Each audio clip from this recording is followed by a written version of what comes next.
அவர் ஒரு டைரக்டர், நல்ல டைரக்டர். ம். அதனால அவரால என்ன பண்ண முடியுதுன்னா, அவருக்கு வந்துட்டு ஒரு அல்டிமேட்டா இந்த படம் பண்றோம், பண்ணலன்ற ஒரு டெசிஷன் மேக்கிங் இடத்துல இருக்காரு. ம். So, hmm. He makes a decision that I am doing this film.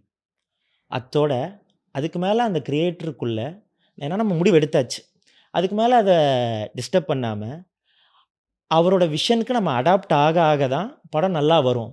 அப்படிங்கிறதும் அவருக்கு தெரிஞ்சிருக்கு.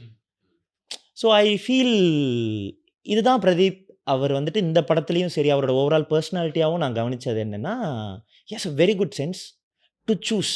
ம். அதே மாரி he has a very good sense to not disturb the flow.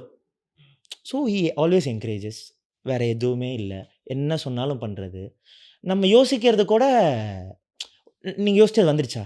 வந்துருச்சா? இத இப்படி பண்ணவா? இப்படி பண்ணவா? இதுதானே நீங்க யோசிக்கிறது அப்படின்ட்டு அவர் என்ட்ட ஒரு தடவ ஒண்ணு சொன்னாரு. என்னன்னா, நான் ஒவ்வொரு படத்தையும் வேற வேற மாரி பண்ணணும்னு நெனைக்கிறேன்.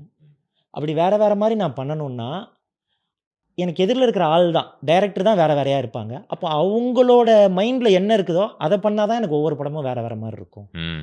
So I thought that is a very good definition are you know how to operate.